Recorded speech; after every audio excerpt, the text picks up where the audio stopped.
নমস্কার বন্ধুরা, সবাই কেমন আছো? আশা করি সবাই ভালো আছো।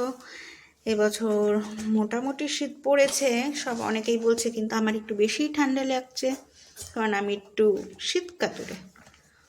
তোমাদের তো বলাই হলো না, আজকে আমার ব্লগটা একটু অন্যরকম। এটা কি বলো তো? অনেকেই চিনতে পারছো, আবার অনেকে হয়তো চিনতে পারছো না। এটা হলো চাল কুমড়ো, গাছে চাল কুমড়ো হয়েছিল। তো অনেক দিন ধরেই আমার মাথায় একটু ভূত চেপেছে, মা একটু মোরব্বা খাবো, মোরব্বা বানিয়ে দাও না। তো বর্তমানে আমি একদম নিরামিষভোজী হয়ে গেছি, ওই জন্য দোকানের কোনো খাবারই আমার আর মুখে ভালো লাগে না। তো প্রথমে এই চাল কুমড়োটা নিতে হবে একদম পাকা পাকা কিনা বুঝবে কী করে? এই যে গায়ের মধ্যে এরকম সাদা সাদা হয়ে যাবে। আমি ধুয়ে নিয়েছি তাই বোঝা যাচ্ছে না। তারপরে চাল কুমড়োটাকে এটাকে আমার দুভাগ করে ফালি করে নিল, যেহেতু এটা বড্ড ওয়েট, এত ওয়েট হয়ে গেছে, ওজনটা এত যে আমি ধরেই আনতে পারছিলাম না। এবার ওই জন্য দুফালি করে নিল, তাহলে অল্প অল্প করে কাটতে খুব সুবিধা হবে।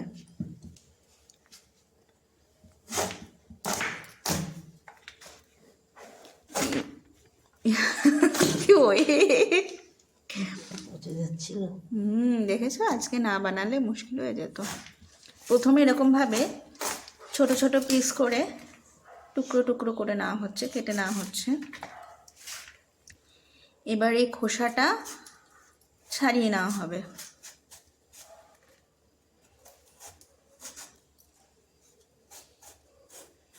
শক্ত হয়ে গেছে, তাই না? এগুলো তো শক্তই থাকবে।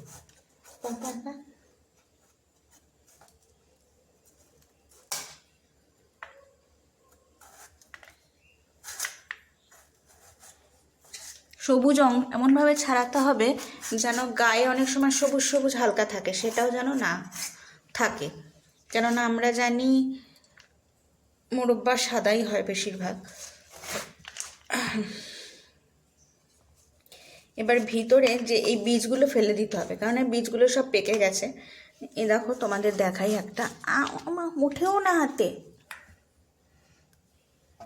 এই যে দেখতে পাচ্ছ তোমরা, শক্ত। আচ্ছা, আগে এরকমভাবে কেটে নিয়ে ধুয়ে নিতে হবে এগুলো। আগে আমরা বীজগুলো ছাড়াতে থাকি। এবারে এরকম বড় বড় কাটার পরে এগুলোকে একটু ছোট ছোট করে পিস পিস করে নিচ্ছি। এর কারণটা কি জানতে হলে কিন্তু ভিডিওটা সম্পূর্ণ দেখতে হবে। বন্ধুরা, তোমরা সবাই সাথে থাকো, এরপরে দেখো এর আস্তে আস্তে আমরা কী কী করছি। এরপরে একটা শক্ত কোনো, তোমরা স্টিকও নিতে পারো, বা আপনারা তো, আর কেউ কেউ এরকম কাঁটা চামচও নিতে পারো।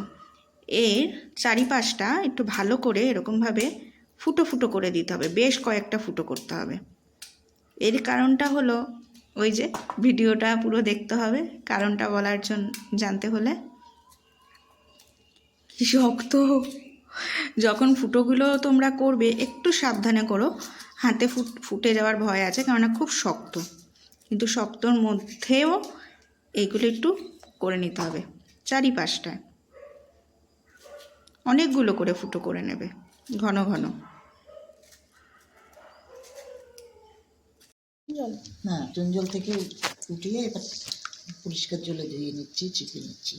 তাহলে বুঝতে পারলেন বন্ধুরা, কালকে বলেছিলাম যে আমি ফিরে আসছি, অনেক ঘন্টা টাইম চেয়ে নিয়েছিলাম। এবার চুন জলের থেকে নিয়ে সেগুলো এরকম ফ্রেশ জলে একটু ধুয়ে নিতে হবে। এবার ধোয়ার সময় কি যতটা ভালো করে সম্ভব জলটা চেপে চেপে নিংড়ে নিতে হবে, ঠিক আছে? আর ভিতরে যদি চুন জলটা একটু থেকে যায় তাহলে কোনো অসুবিধা নেই, কেন খাবার জন্য আগেই বলেছিলাম। এবার ওই চুন জলের থেকে নিয়ে দেখুন, এগুলো খুব টিপে দেখো, এগুলো খুব শক্ত টাইপের হয়ে গেছে। চুন জলটাও এরকম ভাগে চেপে চেপে নিয়েছিলাম যতটা সম্ভব, কিন্তু এতটাই শক্ত না, খুব একটা বেশি জল বেরোয় না চুন জলটা। তো তারপর সেখান থেকে এরকম ফ্রেশ জলে, নর্মাল জলে এরকমভাবে ধুয়ে নিতে হবে। অন্যদিকে এখানে দিয়ে দিয়েছো একটু জল বসানো হয়েছে গরম করতে, এর মধ্যে দিয়ে দেওয়া হবে পরিমাণ মতো চিনি, সেটা দেখাচ্ছি তোমাদের। দেখুন জলটা ফুটে এসছে, তো জলটা এরকম ফুটে আসলে এর মধ্যে এবারে আমরা দিয়ে দেব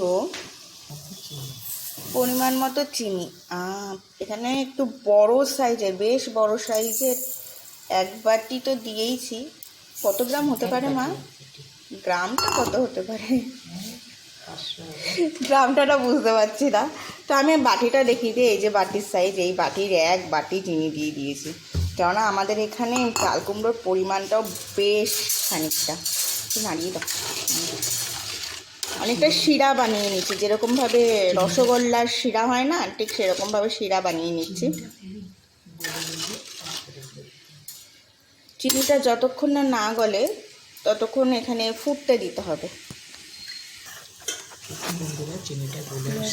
চিনিটা গলে এসছে না? চিনিটা অনেকটাই গলে এসছে, আরও বাকি আছে। কি বলো?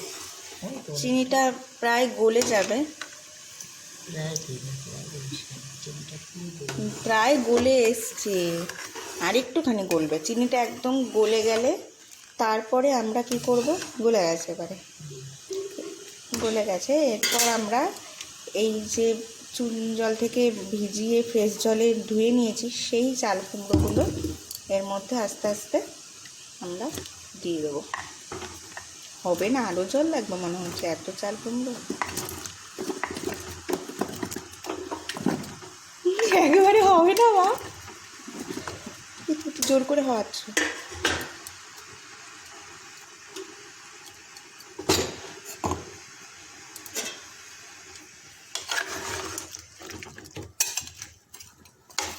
আরও জল লাগবে, দেখো সমান সমান।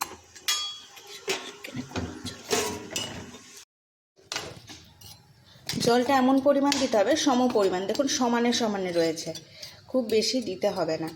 তো যতটুকু আপনার চাল কুমড়োর পরিমাণ থাকে সে সমানে সমানে দেবেন। এবং এরপর এটাকে সেদ্ধ হতে দিতে হবে, এটাকে ঢেকে দিতে হবে। দাও, ঢেকে দিতে হবে। এবার মাঝে মধ্যে একটু উঠিয়ে উঠিয়ে একটু নাড়িয়ে নিতে হবে। অনেক সময় দেখা যায়, আর আঁচটা কমিয়ে দিতে হবে, যে লেগে যায়, এই জন্য নাড়িয়ে নিতে হবে। তো এটা হতে থাকুক, দেখি কেমন হয়। আপনারা সাথে থাকুন এবং দেখুন কেমন হয়। ফার্স্ট টাইম যদিও বানাচ্ছি, বানানোর চেষ্টা করা হচ্ছে, দেখা যাক কেমন হয়। সেদ্ধ হয়ে গেছে, দেখো আস্তে আস্তে না চাল কুমড়োর কালারগুলো কিন্তু চেঞ্জ হয়ে গেছে। সাদা থেকে দেখো ঠিক মোরব্বার যে কালারটা হয় সেই কালার হয়ে এসছে।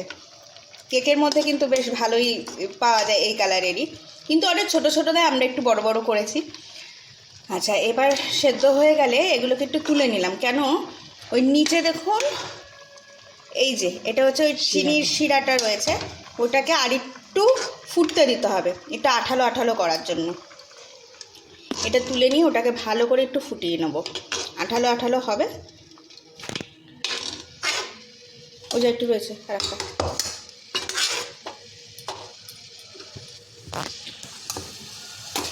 খুন্তিটা গরম হয়ে যাবে তো, শিরাটা একটু ঘন করতে হবে।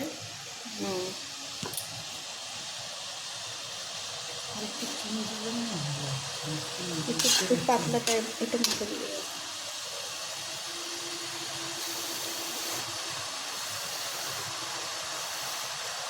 দেখবো না।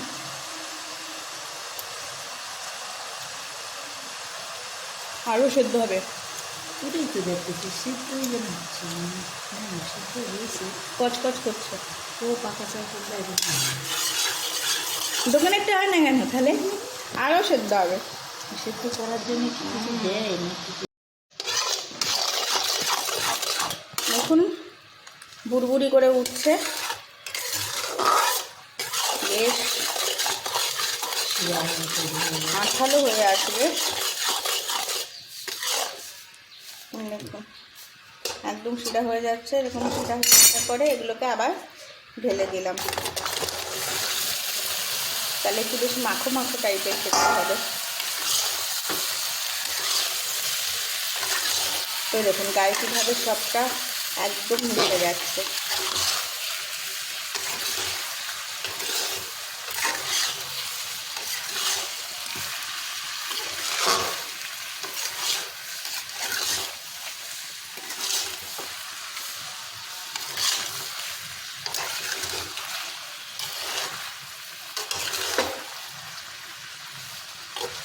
আর খেতে যাওয়া